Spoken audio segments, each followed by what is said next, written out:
అందరి హృదయాల్లో దగ్గరగా ఉన్న ఆత్మని చూసుకుందామే. ఇదేనే సత్సంగం అంటేనా? అందరిలో ఉంది, అంత దగ్గరగా ఉంది. దాన్ని ఇటు తిప్పాము కాబట్టి ఇటు ఇక్కడ చూసి ఎక్కడ చూసి ఎక్కడ చూడాలి అక్కడ చూడాలనుకుంటున్నది. అట్లా కాకుండా ఇక్కడున్నాడని గుర్తుపడితే అప్పుడు అడ్డం వచ్చేది అయ్యో చెప్పనా, నేను పలానా, నేను వీళ్ళ ఆవిడ్ని, వీళ్ళ అమ్మని, వీళ్ళ అక్కని, వీళ్ళ చెల్లిని, వీళ్ళ ఇది ఏదో మన పాత్ర. అన్ని అభిమానాలు, ఇష్టాలు, అవసరాలలో ఇరుక్కుపోయింది. అది దగ్గరగా ఉన్న ఆత్మకి అడ్డొచ్చేది. కళ్ళు మూయగానే ఆ లోపలికి ఎందుకు వెళ్ళలేకపోతున్నావు? అమ్మా ఏ అయ్యి పెట్టి పెంచమాక, పొట్టకి మేత పెట్టమాక, మదికి పెట్టు అన్న మాటే పొద్దున్న గుర్తొస్తున్నది. పొద్దున్నే ఫోన్ చేసి నువ్వు అయ్యి పెంచుకుంటే రాత ఖర్చు పెట్టేసింది అంటారు. మరి కనపడిన తర్వాత ఆశ్రమంలో జరిగితే ఇది ఎవరిది సొమ్ము అనరు, అందరిది అంటారు. ఇంట్లో జరిగితే ఖర్చు పెట్టింది అంటారు కదా. ఎంత ఆలోచిస్తారు అమ్మ గృహస్థు కనుక. ఎందుకు ఖర్చు పెట్టాలి? ఎవరికి లేదు ఇప్పుడు ఖర్చు పెట్టడానికి. నేను నీకు ఇట్టే పట్టుకెళ్ళటానికి ఏముంది? అన్నీ అందరి దగ్గర ఉన్నాయి. పొట్టకి పెట్టడానికి బయట వస్తువులు అన్నీ అందరికి ఉన్నాయి. మదిలోకి ఒక పూర్ణత కావాలి. ఏం కావాలి? అవగాహన కావాలి. ఈరోజు భగవంతుడు మనల్ని ఇంత దగ్గరగా ప్రేమగా ఏ గురువు దగ్గరికి వెళ్ళినా అక్కడ దండం పెట్టుకుంటాం మనస్ఫూర్తిగా. ఏదో వాళ్ళకి ఎత్తుకెళ్ళాలి పండో ఫలమో అనుకుంటా చేసిన వాళ్ళం కదా. ఇక్కడ ఆత్మ గురువు దగ్గరికి మనం ఏం ఎత్తుకెళ్దాం? అందుకని ఊరికే రమ్మంటే ఎక్కడ ఇగో ఇవాళ ఎవరెవరు తెచ్చారు అన్నీ వాళ్ళు ఎత్తుకెళ్ళిపోవాలి.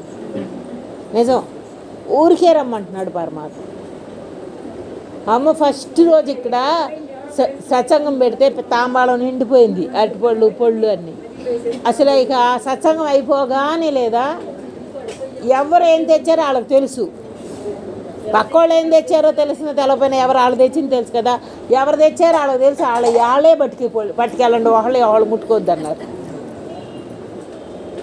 ఎందుకో తెలుసా? ఏదైతే తెచ్చామో వాళ్ళకే ఎట్లా తెలిసిందో ఇంకోళ్ళకి తెలీదు. మామూలుగా ఇవ్వాలనుకో నేను తాంబాళం పట్టుకుని ఎవరేం తెచ్చారా అని అడగాలి. అక్కడే ఉన్నాయి అనుకో ఎవరేం తెచ్చారో వాళ్ళకి తెలుస్తుంది.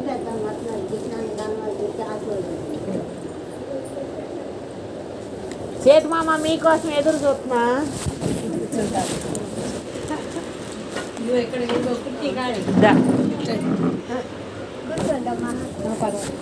అమ్మా ఆ చిన్న చిన్న అన్నం పెట్టు. అమ్మా కింద కూర్చోగలరా?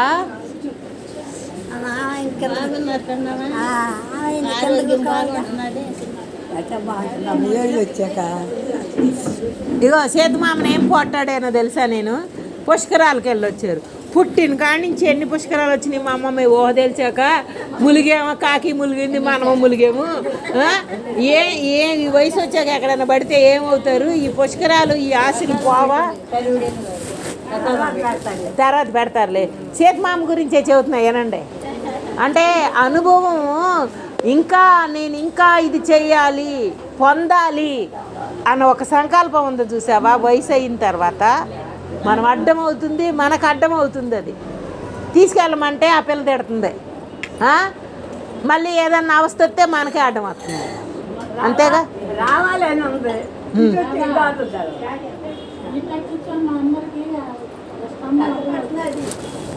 ఇంకా ఇక్కడ ఎవరు కనపడిన వాళ్ళు లేరు.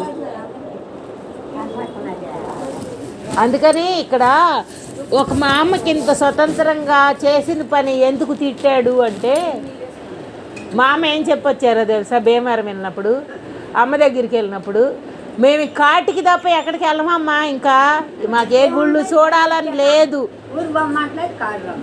అన్నారు. అమ్మ అప్పటికి ఆ మాటే చెబుతారు. కలపాలి పొళ్ళు కాటికే వెళ్తామన్నారు తప్ప ఎక్కడికి వెళ్ళమన్నారు అని. అందరం ఆ కాటికే వెళ్ళాలి. కానీ మాటకి చేతకి మధ్యలో మనం ఉన్నాం. మన ఇష్టం ఉంది, మన అవసరాలు ఉన్నాయి, మన అలవాట్లు ఉన్నాయి. అవి పీకాలి అంటే ఎంత కఠోరంగా ఉండాలక్క. నేను పొద్దున గుర్తు చేసి 18 ఏళ్ళ నుంచి నీ పిలక పట్టుకుని పీకితే కూడా నువ్వు ఆగల. నిన్ను అంటే మన అలవాట్లు ఇది చేయపోతే ఎట్టాగా ఏమనుకుంటారు ఇయ్యే మన అలవాట్లు. చేసాము అనుకుంటారులో అర్హత ఒకటి ఉండాలి మనకొకటి. మళ్ళీ ఈ అభిమానంతో తీసుకెళ్ళిన ఈ ఇష్టాలు ఉన్నాయి చూసారా, ఆ ఇష్టాలు ఏం చేస్తున్నాయి అంటే ఇంకా ఇంకా జన్మని తీసుకొస్తున్నాయి, ఇంకొక రుణాన్ని తీసుకొస్తున్నాయి. ఆడపిల్ల పుడితే మగపిల్లోడు కావాలి అన్నాను అనుకో, అది మళ్ళీ ఇంకో కారణం కాదా? ఇచ్చాడుగా ఏదో ఒకటి. అక్క చిన్నప్పటి నుంచి నిజంగా నా లోపల నేనే చెప్పుకుంటా, మాకు అన్నదమ్ములు లేరు కదా, తర్వాత నాకు పుట్టలేదు కదా, తర్వాత భార్గవికి పుట్టలేదు కదా, మగపిల్లోడు కావాలి అంటానే అనేదాన్ని. నేను చిన్నప్పటి నుంచి అనేదాన్ని. లోపలికి వెళ్ళి చూసుకుంటే నా దగ్గర ఏముందో, నాకేం కావాలో, అది కావాలిలో నుంచి వచ్చిందా పైన వచ్చిందా అంటే ఈ దేహం యొక్క వాసనాపరంలో ఇవన్నీ ముద్రలు మాకు లేరు కదా అన్నది. ఈ వాడబడే ఈ పాత్రలో చూసేవాడికి దీనికి ఆశగా అడుగుతున్నది అనిపించిందేమో, కానీ నేను అన్న దాంట్లో కూడా నన్ను నేను చూసుకుంటే నా దగ్గర ఏం లేదక్క, ఏమీ లేదు అన్న దాంట్లోంచి చేతలన్నీ జరుగుతున్నాయి.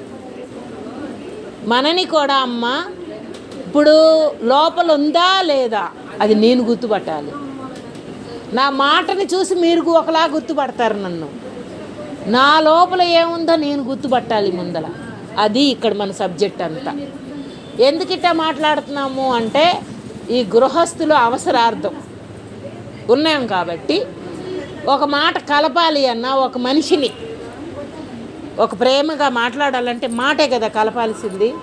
నేను అమ్మని చూశాను, అమ్మ ఏంటి ఇట్లాగా మౌనంగా అంటే కల్పించుకోకూడదు కదా అంటుంది, వైరాగ్యం అంటుంది. ఇక్కడ వేదాంతం అంతా కూడా వైరాగ్యం చూపించబడేది కాదు, అనుభవించేది. ఆ వైరాగ్యం ఆత్మ ఎరుకు దగ్గర తీసుకుని ఇవన్నీ అంటకుండా వచ్చిన వ్యక్తిని ప్రేమగా ఒక్క మాటగా బాగున్నారా అన్న పదంలో నీకేం పోదు. ఆరా అడిగితే అంటించుకుంటాం. ఎవరినైనా ఆరా తెలుసుకోవాలి, మీరేంటి అని అడిగితే అంటించుకుంటాం. మీరు బాగున్నారంటే ఇంక అంటించుకోవటానికి ఏం లేదు. దగ్గరతనం. రాత్రి లేదా మా చిన్నాన్న వెళ్తూ ఉంటే ఏంటయ్యా అంటే ఒక పని చేసేటప్పుడు మనకు ఒక అండ కావాలి, మీరు మామిడాకులు మీరు తెచ్చి కట్టండి అని చెప్పా.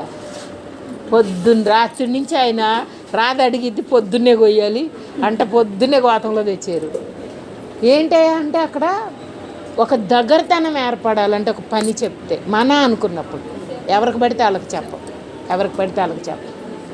ఇక్కడ పరమాత్మ ఆ పూలు తెత్తలేదా, అదేంటయ్యా అంటే మనం వెళ్ళి వాళ్ళని కలుపుకుంటే వాళ్ళకి ఫ్రీగా ఉంటారు. పొద్దుగు కింద వానొచ్చింది, తెల్లారి గుచ్చితే పని అవ్వదు. ఇక ఆ ఇంట్లో వాళ్ళ ముగ్గురిని వెళ్ళి పిలుచుకొచ్చి అక్కడికి వెళ్ళి మామిడాకులు కోసుకొస్తే అవన్నారు చీకట్లో భయంగా ఉంటుంది తోడు రానా అన్నారు. లోపలోడు ఏం చెప్పాడంటే నాకేదన్నా ఆపద వస్తే నేను ఎట్లా ఆదుకోలేనో మీరు కూడా అంతే. పక్కనున్న తోడు నా లోపలోడు నాకు తోడున్నాడు నన్ను ఆదుకోవటానికి. మనం ఆశ్రయించింది చిన్నవాడిని నాకు తోడురా అంటానికి. నాకేదైనా ఆపద వస్తే అడుగడు. ఇప్పుడు మనకి ఇంట్లో దొంగలు పడ్డారే అనుకో, అసలు మనమే చాలం, మన వాళ్ళు చాలరు, ఎవరూ చాలరు. కాకపోతే మనసు తీసుకున్న ధైర్యం తోడుంటే అన్నామే, ఆ తోడు చాలా చిన్నదాన్ని అడిగాం. మన లోపల చాలా పెద్దది ఉంది, దాన్ని అడగలా మనం. అందుకే ఈ రోజుకి మనం ఆధారపడిపోయాం, అన్నిటికీ ఆధారపడిపోయాం, అందరి మీద ఆధారపడిపోయాం. ఏదైనా నాకు జరగరాంది జరగాల్సి వస్తే ఎంతమంది ఉన్నా నన్ను ఆపలేరు. ఎలాంటిదైనా అట్లాగని నిర్భయత్వంగా నేనేదో పడి చేసేస్తాను అనుకోవద్దు. చేసే పనిలోకి ఇక్కడ ఆధారపడదాం, ఆత్మగా ఆధారపడదాం. నిత్యం నాకు తోడుగా ఉన్నాడు, నిత్యం ప్రతి విషయంలో. దీనికి ఎంత అర్హతలు ఉంటే అంత అనుభవిస్తాం, ఎంత అవసరాలు ఉంటే అంత తీర్చుకుంటాం. ఈరోజు ఇంకొకళ్ళు ఏమనుకుంటారు నేను చేసేది అనుకున్నా నాకు పర్వాలేదని ఎట్లా తీసుకోవచ్చు. ఆత్మ దగ్గరికి వెళ్తే మళ్ళీ గృహస్థగా ఉండి వాళ్ళు అనుకోకుండా ఉండే పనే చేయమంటారమ్మ. ఇంకోళ్ళని కదపద్దు. ఇంకోళ్ళని కదపొద్దు. ఎందుకు ఎందుకు కదపొద్దు అంటే మనకు కావలసిన జ్ఞానం కదిపే జ్ఞానం కాదు, చేసి పెట్టే జ్ఞానం కాదు, మనం కోరుకున్నది చూపించబడే పని కాదు. అంతర్ముఖంలోకి వెళ్ళటం, అంతర్ముఖంలోకి వెళ్ళటానికి బాహ్యంలో ఏ సపోర్టు అక్కర్లా. బయట పనులు చేసుకోవడానికి ఇంత సపోర్ట్లు కావాలి, తీసుకున్నాం ఇన్నాళ్ళు. మనం అంతర్ముఖంలోకి వెళ్ళాలి, దానికి ఏ సపోర్టు అక్కర్లా. కానీ మనసు ఎప్పుడు ఆ సపోర్ట్ అక్కర్లేదు అన్నామే ఇక్కడ. కానీ గురువు అనే సపోర్ట్ కావాలి అంతర్ముఖంలోకి. ఈ మాటే గురువు. ఇప్పుడు దాకా మనం ఆశ్రయించిన గురువులు అందరూ కూడా మన ఇక్కడ దాకా తీసుకొచ్చారు. అందుకే కృతజ్ఞత అందరికీ, అందుకే కృతజ్ఞత. ఈరోజు ఈ స్థిమితంగా, ఈ స్థిరత్వంగా, ఈ స్వచ్ఛంగా, ఈ కరెక్ట్ అయిన విధానాన్ని మనం అందుకోగలుగుతున్నామంటే మనకి ఆ తోడు నీడగా బాహ్యంలో ఇంతమంది పోషించినట్టు ఈ శరీరాన్ని ఆత్మగా అర్థమవటానికి ఇంత గురువులు కూడా మనకి సపోర్ట్ చేశారు. ఎవరిని తీసేయొద్దు. కానీ ఎల్కేజీ దాటాక కూడా నేను నాకు ఎల్కేజీ మాస్టర్ దగ్గరే కూర్చుంటానంటే ముందలకు చదవవు నువ్వు. కృతజ్ఞత ఉండాలి, కానీ అక్కడి నుంచి మనం దాటాలి. ఎల్కేజీ గురువు గారు అప్పటికి బాగా చెప్పారు. పీజీకి వెళ్ళాక ఈ మాస్టర్ సరిపోరు కదా. అందుకని వ్యక్తిగా ఉన్న మాస్టారు కాదు మనకి, ఆ వ్యక్తి వెనకాల ఉన్న ఆత్మ, అందరిలో ఆత్మ ఆడు పట్టుకుని మనని ఒక్కొక్క మెట్టు మెట్టు మెట్టు ఎక్కిస్తున్నాడు ఉన్నతత్వంలో. కాజీపాలెం కాజీపాలెం కాజీపాలెం అన్న మాట వదలట్లేదమ్మ. ఆ కాజీపాలెం వాళ్ళు ఎవరు నాకు ఒక్కళ్ళు కూడా తెలియదు అంటే ఆత్మకి తెలవనోడు లేడు. బాహ్యంలో తెలిసినా అంత గుర్తుపెట్టుకోవాల్సిన పని లేదు. బాహ్యంలో అంత గుర్తుపెట్టుకోవాల్సిన పని లేదు. అవసరం శరీర ధర్మాలతో. అందుకని లోపల ఉన్న ఆత్మగా చూసేటప్పుడు ఈ గుర్తులు ఉండవమ్మ, ఎక్కువ గుర్తులు ఉండవు, అవసరార్థమే వస్తూ ఉంటుంది. అందుకని పరమాత్మ పెద్ద ఊరంట కాజీపాలెం, స్వచ్ఛమైన ఊరంట. బోల్డ్ చదువుతున్నారు ఈ మధ్య. అమ్మ ఏంటి అంటే ఏమో నాకు తెలీదు. అమ్మ వెళ్ళలా. అమ్మకి చిన్నప్పుడే మంచనవారిపాలెం పెళ్ళయ్యో వాళ్ళ ఆడబడిచి గారు ఊరు వచ్చినప్పుడు ఎన్ని ఊళ్ళు సంగతి తెలుసు. అన్ని ఊళ్ళు కూడా వెళ్ళారంట. నాకు అన్ని ఊళ్ళు తెలుసు అంటారు. అందుకని ఇప్పుడు తెలుసు అన్న పదంలో ఆత్మ ఉంది తప్ప దేహం కాదు. ఎవరింటికి ఎవరి గురించి తెలుసుకోం కదా. ఇప్పుడు ఊరు గురించి పొగడగానే ఆనందం వచ్చింది అనుకో, నీకు ఏమవుతుంది? నీకు కుటుంబం గురించి పొగడగానే ఆనందం వచ్చింది అనుకో, ఏమవుతుంది? నీ గురించి పొగడగానే నీకు ఆనందం వచ్చింది అనుకో, ఏమవుతుంది? ఏమొస్తాయి దాంట్ నుంచి అంటే? కాకపోతే జీర్ణించుకున్న మనసు ఉంది కాబట్టి ఒక ఆనందానికి ఇష్టపడతాం, మా గురించి మాట్లాడారు అని. తప్పు లేదు. కానీ ఆ ఆనందం ఎంత దాకా వస్తున్నది? ఎంత అవసరం తీరుస్తున్నది? వాసన వాళ్ళు తింటున్నారు, వాసన వచ్చింది, నాకు పొట్ట ఆకలి తీరిందా? కానీ వాసనతో నింపుకోగలిగిన ఆనందం కూడా ఉంది. ఆ కమ్మధనాన్ని తినకపోయినా పొట్ట నిండిందమ్మా అంటాం. ఇట్లా ఆత్మ వైపుకు జరగటానికి వచ్చే శబ్దం అది. కాజీపాలెం గురించి మాట్లాడితే వాడు ఆనందపడతాడే. ఎవడైతే నా అనుకున్నాడో, మా ఊరు అనుకున్నాడో ఆనందపడతాడే. అందుకు మాట్లాడతాడు పరమాత్మ. కుటుంబం గురించి కానీ, దేహం గురించి కానీ, మీరే కరెక్ట్ అని మాట్లాడేటప్పుడు ఎందుకు పరమాత్మ నోట్లోంచి వస్తుందంటే దానితో ఇష్టాలతో ఉన్నాం కదా మనం, లొంగి. అందుకని ముందల ఆడిని తృప్తిపరిస్తే తర్వాత ఆడే వెనక్కి వెళ్తాడు. అమ్మా ఇది ఎవరిదో ఫోన్?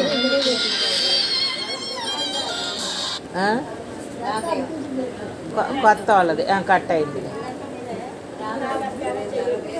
పర్వాలా, ఎవరిది వచ్చినా దండగలేదు. అదే చెప్పుకున్నాం కదా, మనమేమి సంతకాలు పెట్టే బాధ్యతలో లేవు, ఏమి మన అడ్డాలు పెట్టేవాళ్ళు లేరు. రాద్ది ఇక్కడ ఉంది, అది రాద్ది, ఇది లక్కదా. పర్వాలా, ఎవరిదైనా పర్వాలా. ఏంటయ్యా అంటే ఇక్కడ అవసరం ఉంటే మళ్ళీ చేస్తారు, మన అవసరం ఉంటే. ఇక్కడ అక్క వాళ్ళకి మనం అవసరం అవుతాము అన్న ఆలోచనలో ఉన్నవాళ్ళం మనం ఇప్పుడు దాకా. వాళ్ళు కేకేస్తారేమో, ఇక్కడి నుంచి మరుగుతూ ఉంటుంది. నా కోసం ఎదురు చూస్తున్నారేమో, అసలు ఎవరు ఎదురు చూడలా. నిన్ను పిలిచినప్పుడు నువ్వు వెళ్ళు, నిన్ను అడిగినప్పుడు పని చేయి. ఆ ఒక్కటన్నా చేసుకుందామా మనం? ఆ ఒక్కటన్నా హామీ తీసుకుందామా? నిన్ను కేకేసినప్పుడు వెళ్ళు, నిన్ను అడిగినప్పుడు పని చేయి. అదొక్కటి చాలు మనకి, మనలో స్థిరత్వం రావాలంటే. ఇప్పుడు దాకా కొంపకి సంఘానికి అన్నిటికీ ఇది అప్పచెప్పేసి దీని అవసరం ఉంది అంటే వెళ్ళిపోతున్నారు. అవసరం ఉంది, వాళ్ళు పిలిచినప్పుడు ఉంది, వాళ్ళు అడిగినప్పుడు ఉంది. అక్కడ దాకా ఆగట్లేదు. ఎందుకు ఇది? దానికి అప్పచెప్పి అలవాటు చేసేసాం కదా. అందుకనే ఇంక నుంచి మనందరం గృహస్థుగా ఉన్నామా, ఆత్మ అనుభూతే కావాలనుకుంటున్నామా కదా? కావాలనుకునే కదా ఇక్కడ దాకా వచ్చాం. ఇంతలా మాట్లాడుకుంటున్నాం, ఇంతలా చెప్పుకుంటున్నాం కదా. ఆ ఆత్మ అనుభూతి కావాలంటే చాలా కండిషన్స్ ఉండాలి. మనలో మనకి కండిషన్స్ ఉండాలి. భర్త పెట్టిన కండిషన్లు దాటేసాము, అత్తలు పెట్టిన కండిషన్లు దాటేసాము. ఎందుకయ్యా అంటే కండిషన్ పెడితే ఎప్పుడు బందీగా ఏడుస్తూ చేస్తావు, స్వేచ్ఛగా చేయవు. నువ్వు చేయలేము. ఆడి భావన ఒకటి, నా భావన ఒకటి, ఎటక్ పొసుకుతుంది. కండిషన్ పెడితే ఎవరు కరెక్ట్గా చెయ్యవు. కండిషన్ ఎప్పుడు అమ్మ. అందుకనే ఈ రోజుకి అక్క ఎవరిని సాధన అనే మాట మాట్లాడతాం కదా, ఎవరమైనా ఆడియోనా ఉందక్క, ఆడియో అవుతున్నారు. ఏ రోజు కూడా సాధన అనే మాటలో మీరు ఇది తినండి, మీరు ఇది చేయండి, యోగా చేయండి, లేకపోతే ఆహారం పథ్యం, లేకపోతే ఏదో ఒకటి మన శారీరక ధర్మంలో ధ్యానం చేయండి అనే మాట కూడా ఒక్కరికి కూడా చెప్పాల. ఎందుకు చెప్పలేదంటే చాంచబడే ఈ విధిలో ఈ చాంచబడేటప్పుడు ఆడుబుద్ధికి ఏం తోస్తుందో ఆ క్షణంలో, నేను ఇన్నింటికి లెగుస్తాను అన్నామంటే ఆ రోజు అసలు గోయిందా. నేను ఈ పని చేస్తాను అంటే ఇంకో రోజు అదే గోయిందా. అంటే నేను పుడతా ఉంటుంది దానికి ఇష్టం. వాళ్ళు చేశారు నేను చెయ్యాలి, వాళ్ళు చేశారు నేను చెయ్యాలి అంటుంది. నీ విధిలో నీ పరంగా ఒక రికార్డ్ అయిపోయింది ఈ జీవితంలో. ఈ పని చేయాలి, ఈ పని చేయాలి, ఈ పని చెయ్యాలి అని. ఆ రికార్డ్ అయింది తప్పించి చేస్తూ ఉంటే బందీగా చేస్తావు, బలవంతంగా చేస్తావు. బలవంతంగా చేసింది ఏది నీ సొత్తు అవ్వదు. ఫ్రెష్గా చేయగలగాలి అంటే ఏదో ఒకటి చాంచబడుతున్నది నా ద్వారా. ఇదే యోగం అంటే. కృష్ణ భగవానుడు ఏం చెప్పాడు భగవద్గీతలో? నువ్వు యోగంగా బతకాలి అంటే నిద్ర లేచింది మొదలు పరుండు వరకు ఏ పని చేసినా అదే యోగం అనుకో అన్నాడు. మనం ఎందుకు అనుకోలేకపోతున్నాం? నేను పుట్టింది కనుక దీంట్లోంచి దేహం నేను ఇచ్చేస్తేనే మంచి, ఇచ్చేస్తే రాంగు అని పుట్టించుకున్నాం కాబట్టి దాంట్లో నుంచి రాలేకపోతున్నాం. ఇప్పుడు రాంగు దీనికే చెందుతుంది, రైటు దీనికే చెందుతుంది. నేను ఆత్మను కనుక నాకు ఆ రాంగు రైట్లు లేవు అని మనం చెప్పుకుందాం. ఒక పసిబిడ్డకి ఇన్నిసార్లు చెప్పి ఒక విధానాన్ని నేర్పుతాం. అది కాదమ్మా నువ్వు అనేది, అది కాదు, ఇది ఇట్లాను మాటలు నేర్పుతాం. ఇప్పుడు మన బుద్ధి లేదా వంకర తిరిగి దాని కోణంలోకి వెళ్ళిపోయింది, దాని అలవాట్లోకి వెళ్ళిపోయింది. కానీ మనం మన కోణంలోకి తిప్పుకోవాలి అంటే స్వచ్ఛంగా. ఈరోజు మా పద్మయ్య గుర్తొస్తున్నారు. అక్క మనం భీమవరం వెళ్ళక్కర్లేదు అక్క, ఇంకా అమ్మ చెప్పిన సబ్జెక్ట్ మనకు పూర్ణంగా అర్థమవుతున్నది అక్క. మనం ఇక్కడుండి మనవాళ్ళంటే మన అనే పదం వాడకపోతే బతుకు వెళ్ళదు అసలు. ఊరునో మనిషినో వస్తువునో నా అనుకోకపోతే పని చేయలే. అందరు ఇక్కడ ముసలి తలకాయలు అయిపోయారక్క. కొత్త వాళ్ళు పడుచోళ్ళు కావాలి అందది. అదే కాజిపాలు అంటే నిజం. అంటే ఇప్పుడు మరి 50 ఏళ్ళు దాటి వాళ్ళని పడుచోళ్ళని చేద్దామా, ముసలోళ్ళని చేద్దామా? అంటే ఆ కొంచెం ఓపిక ఉంది కనుక పడుచోళ్ళని చేసుకుందాం. ఆ కొంచెం ఓపిక కూడా పోతే ఇటు వెళ్ళిపోతాం కానీ ఇటు రాం కదా. ఉన్నది మన దగ్గర ఆయుష్ ఎంత ఉందో తెలియదు. మరి దానికి చూడు అనుకుంది చాలా, కానీ ఆయుష్ లేదు కదా. అట్లానే మనం కూడా ఎప్పుడు ఏంటో తెలవని వాళ్ళం, వృధా అవ్వకుండా జాగ్రత్త పడాల్సిన వాళ్ళం. అందుకనే పరమాత్మగా మనమే సరి చేసుకుందాం, మనమే కరెక్ట్ చేసుకుందాం. ఇక్కడ ఏం చెప్పుకోవాలి మనం? ఈరోజు పొద్దున్న నుంచి 9 కానీ సాయంత్రం దాకా ఏం ప్రోగ్రాము అంటే ఏం చేయాలి మనకేం తెలీదు. ఏమనిపిస్తామంటే అది చేద్దాం. ఏమనిపిస్తే ఇందాక ఆ భగవద్గీతలో వాళ్ళ రోజు మేము క్లాసులో ఉంటున్నామా, ఇవాళ అటెండ్ అయ్యారా, హారతి తీసుకున్నారా, పూజ దగ్గర అయిపోయిందా? ఆస్ట్రేలియాలో ఉన్నా, అమెరికాలో ఉన్నా, హైదరాబాద్లో ఉన్నా సొంతం చేయగలిగిన భావన ఇదంతా భావన సొత్తు. నువ్వు ఇంటికాడ ఉండొచ్చు, ఎక్కడైనా ఉండొచ్చు. అమ్మ ఎవరికైనా నడువు లాగితే చక్కగా ఇంట్లోకి వెళ్ళి పడుకోండి, ఎందుకంటే అక్కడ దాకా కూడా వినపడుతుంది నాకు గొంతు. నిజమే, భగవంతుడు అట్టడి గొంతు ఇచ్చాడు. నీకు వినగలగాలే కానీ ఆడు నీ దగ్గరికి వస్తానన్నాడు. ఆడు నీ దగ్గరికి. ఇప్పుడు అక్క మనం సుఖ సౌకర్యాలతో అన్నీ మన దగ్గరికి తెచ్చుకుంటున్నామా లేదా? మన భర్తలు, మన బిడ్డలు, మా అమ్మ కష్టపడకూడదు, మా ఆవిడ కష్టపడకూడదు, ఇదే కదా మన చుట్టూరు జరుగుతూ ఉన్న పని అంతా.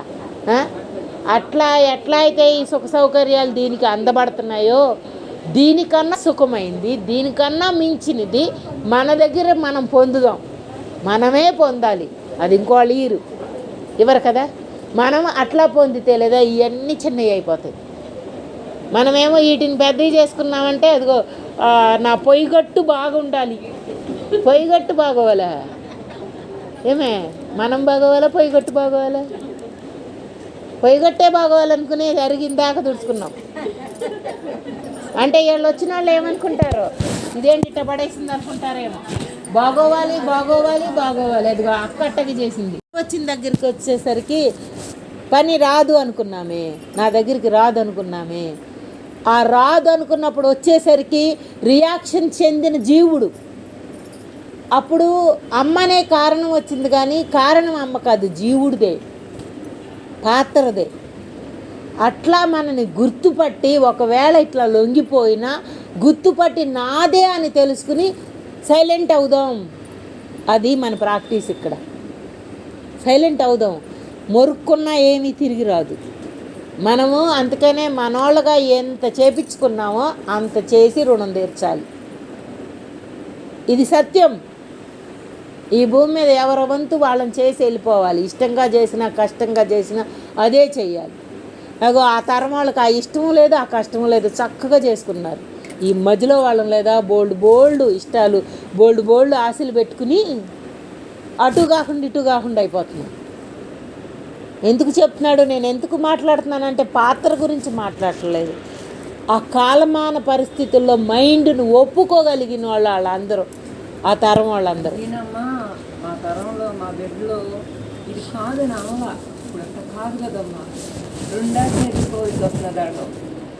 మేమన్నాం అంటే మేము అమ్మ దగ్గర ఇంకో రకం లేదు, మా దగ్గర అక్కడ దాకా సరిపోయింది. అది అందుకు మొదలు మాకు అసలు ఏమీ తెలియదు.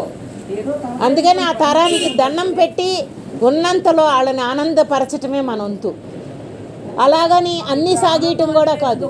లేదురా, ఏది జరిగినా జరుగుతున్నది, జరగబడుతున్నది. అది అంటే ఇక్కడ ఎట్లా పాత్రలుగా మాట్లాడుకోకపోతే, తరాలుగా మాట్లాడకపోతే మనకు కుదరదు. ఆ పెద్దవాళ్ళు ఇంకా కష్టపడ్డారు, ఇంకా ఎక్కువ చేశారు. వాళ్ళు ఒక వెలితిని చూశారు, పూర్ణత్వాన్ని అనుభవించాల. మనకు భగవంతుడు ఇటు బిడ్డల రూపంగా ఇటు పెద్దవాళ్ళ రూపంగా ఒక మహాత్ముల ద్వారా ఆ మెలికిని చూపించారు. ఆ వెలితిని లేని స్థితిని, వెలితి నీ దగ్గరే ఉంది తప్పితే బయట లేదు అని అర్థమైంది. మరి దానప్పుడు మనం ఇప్పుడు అందుకనే అమ్మ అటు 3 తరాలు చూసి ఇటు 3 తరాలు చూసి 5 తరాలకు చెబుతున్నారు సత్సంగం. ఏంటమ్మా అని బిడ్డ ఒక్క బిడ్డ కూడా మేము మా అమ్మ నానలేదు, మా బిడ్డలు మా అమ్మ నానలేదు. ఇప్పుడు అట్ట కాదుదమ్మా, ఏ క్షణానికి అంటే అది కూడా తప్పని కాదు. ఆ బిడ్డలు ఉన్న పరిస్థితిలో వాళ్ళున్న వీళ్ళు ఉన్న స్థితిలో బట్టి వాళ్ళు ఉండాల్సి వస్తున్నది. అంతేగాని వాళ్ళు కూడా మనం ఇప్పుడు ఆ బిడ్డలు వంక పెట్టింది మన కోసమే, తగిలించుకుంటామని. ఇప్పుడు వాళ్ళకి సౌకర్యం లేక ఎక్కడా తగిలించుకోవాలా ఉండనే మాట్లాడుతున్నారు వాళ్ళు కూడా. ఇగో ఎక్కడ తగిలించుకోలేదంటే వాళ్ళకి అంత అవకాశాలు లేవు, వాళ్ళకి అంత అవసరం కూడా లేదు. బిడ్డను పెళ్లి చేసి పంపారంటే ఇంకో రకంగా చూడాల్సిన అవసరం రాలేదు. అక్కడ సౌకర్యాలు కూడా లేవు. ఈరోజు ప్రతి క్షణం పెళ్లి చేసి పంపట్లా మనం, వాళ్ళు కూడా మనం వెళ్తున్నాం, అందుకనే తగులుకుంటున్నాయి. ఇదంతా ఈడు లోపమే, ఆడిది ఎక్కడ కాదు. కాలమాన పరిస్థితి పట్టి జరుగుతున్నాయి కాబట్టి మనం ఇటు నుంచి అటు నుంచి సమర్థతగా చేసుకోగలగాలంటే ఆత్మను ఆశ్రయించాల్సిందే తప్ప ఈ జీవన విధానంలో మనకు కుదరదు. ఎన్ని చెప్పుకున్నా ఉన్నది ఉన్నట్టు మాట్లాడుకుందాం. మాట్లాడుకున్నప్పుడే మనకు సత్యాలు అర్థమవుతాయి. సత్యాలు ఈరోజు భగవద్గీత చదువుకుంటేనో రామాయణం చదువుకుంటేనో ఇని ఆనందపడతామేమో, కానీ అవగాహన చాలట్లా మనకి. ఇది మన గురించి మనం చదువుకుంటున్నాం. మన ఆలోచన తీరు, మన వయసు ప్రభావం, మన సంఘ ప్రభావం, ఈ ప్రభావాలు మన ఎంత గురి చేస్తున్నాయో ఆ గురి చేసిన కొంది మన లోపల ఉన్న ఆనందాన్ని మనం ఎందుకు వృధా అవుతున్నాం? ఎందుకు వృధా అవ్వాలి? అత్తయ్యకి పండు ఇవ్వండి. ఇచ్చారా? సరే సరే. మరి ఈరోజు ఆ ఆశీర్వాదము, ఆ పూజ, ఆ పెద్ద ముత్తైదుగా మనకు కావాలి. ఎంతవరకు కావాలి? అలాంటిది దొరకదు మనకి. అందరి దగ్గర నుంచి మనకు అన్నీ కావాలి అని ఆశగా కాదు. నిన్న ఫోన్ చేసినప్పుడే ఆ మాట అన్నారు, అమ్మకి స్ఫూర్తి వస్తుంది. ఇప్పుడు ఇందాక మనసు ఏమన్నారు, అక్కడ దండం పెట్టుకుంటా అన్నారు, అమ్మ రప్పించుకోవాలి అన్నారు. అది అదే కదా ప్రతి జీవికి కావాల్సింది. అమ్మ రప్పించుకుంటేనే కదా మనం వచ్చేది. ఆ లోపల పుట్టించినోడు ఎవరో. నిన్న సాయంత్రం టక్కన నాకు వల్లక్క వాళ్ళ ఇంట్లో మీరు కనపడ్డారే, ఆ రోజు మీరు గుర్తొచ్చారు నాకు టక్కని. అక్క అదేంటి అక్కని మర్చిపోయావు, రమ్మను అన్నాడు. ఎందుకు గుర్తొచ్చాడు అంటే ఇప్పుడు ధ్యానంలోంచి మా నాగమ్మ అని గుర్తొచ్చిన అర్హత సరిపోవాలి రావటానికి. ఇక్కడ ఎవరి చేత ఏం చేయించబడుతున్నది అంటే ఇది జరపబడేది. అక్క అట్ట గుర్తొస్తే అర్ధరాత్రి కూడా ఫోన్ చేసి చెప్తారమ్మ, ఏ విషయమైనా సరే ఇలా చేసుకోండమ్మా ఏంటంటే ఆలోచన విధానం ఎలా ఉంటుందంటే పట్టుకున్నోడిని పూర్ణుడిగా తయారు చేసే వరకు వదలడు. ఏం సరిపోతుంది? నెలకో 2 నెలలకో 5 నెలలకో సంవత్సరాలకో కలుస్తాం అనుకో అక్క. ఏంటంటే మన ఆలోచన అస్తమానం మరుగున పడిపోతుంది. సత్సంగం కావాలి. అందుకని 3 ఎన్ని సంవత్సరాల నుంచో రాదా ఇది వృధా అయిపోతున్నది, ఇదన్నా చదువుకుంటే దానికి ఉపయోగపడుతుంది. దానికి టైం రాలా. అక్క మీ అమ్మగారింట్లో సత్సంగం పెట్టించాలని ఎంత ఆలోచించానో తెలుసా? మీ నాన్న అమ్మ కూర్చున్నా చాలు, అది వెళ్ళి చదివితే చాలు, వాళ్ళు ఎక్కడికి కదిలేవాళ్ళు కాదు. నాన్న చక్కగా ఇష్టం, పుస్తకం చదవటం ఇష్టం. ఏర్పేడు స్వామి భిక్ష, వాళ్ళకి అనుగ్రహం ఉంది. ఈ అమ్మ అంటే ఏర్పేడు స్వామి యొక్క భిక్ష అంటారు తప్ప రెండోది అనరు అసలు. ఆ పరంపరలోదే, ఇదేం వేరైంది కాదు అనుకుంటే టైం రాలా. మరి టైం సరిపోవాలి కదా. ఎవరమైనా అనుకోగానే జరగవు అక్కడ. కానీ పరమాత్మ ఇదిగో దానికి అభిమానం, కాలువ దాటి వెళ్ళాలి, బయటికి వెళ్ళాలి, దానికి అభిమానం, దాన్ని పోవాలి కదా. అందరూ ఇవన్నీ అభిమానాలు. అవసరం వచ్చినాడు అభిమానం ఎక్కడికి వెళ్తుంది? శమమై పడుకున్నాడు, ఏది ఈ అభిమానాలు? డాక్టర్ దగ్గరికి వెళ్తే ఏది ఈ అభిమానాలు? ఆత్మానందం పొందడానికి అభిమానం పడేవాడంత మురుగుడు రెండో వాడు లేడు. ఇది తనానందం. నీ లోపల వస్తే ఓకే, చాలకే కదా ఎంతమందిని కూర్చున్నాం. ఒక్కళ్ళకైతే ఇప్పుడు నేను ఒక్కదాన్నే కూర్చుంటే ఇంత సబ్జెక్ట్ రాదు. అందరికి అవసరం కాబట్టి సబ్జెక్టు. అసలు చెప్పేవాడికి ఇంకా అవసరం. నేను ఎప్పుడు అదే ఆ మాటను నేను ఉన్నానా లేనని ఎంత చెక్ చేసుకుని దాన్ని ఉండటం కూడా ప్రయత్నం చేయడానికి అమ్మ కొంచెం నాకు మంచి లేదు ఎవరో వచ్చిన వాళ్ళం కాదు. ఇస్తారా? ఆమె ఇస్తారు. ప్రతి మాట మాట్లాడేమంటే ఆ మాటను నేను నిలబెట్టుకోవడానికి నేను నడుపుతున్నానా లేదా, అక్కడ అసలైన సాధన ఏంటి. అంతేగాని పరమాత్మ ఊరికే మాట నోటితో రానీడు. అనుకుంటేనో అంతా మళ్ళీ వాళ్ళు తయారు చేసేదాకా ఊరుకోడు. మళ్ళీ అందుకని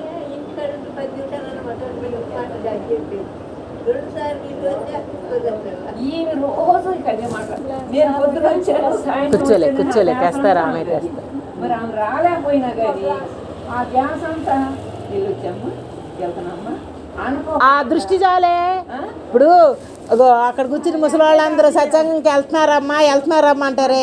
ఏదైనా పనికి వెళ్తావు నాన్న, చదువు కాడికి వెళ్తున్నారా అని అడిగాయన. వాళ్ళ ధ్యాస ఏంటంటే వీళ్ళు ఇటు వెళ్తున్నారు అంటే చదువు కాడికి వెళ్తారు అని.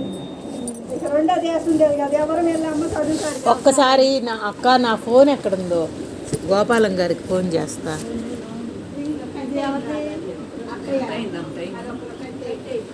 ఇది కట్టే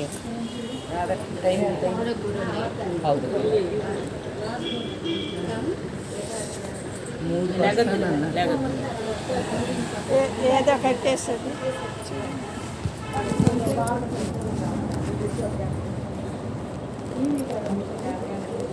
ఒక్క ఆ రంగు పసుపు పచ్చ చూసే భలేగుంది అంటున్నావే.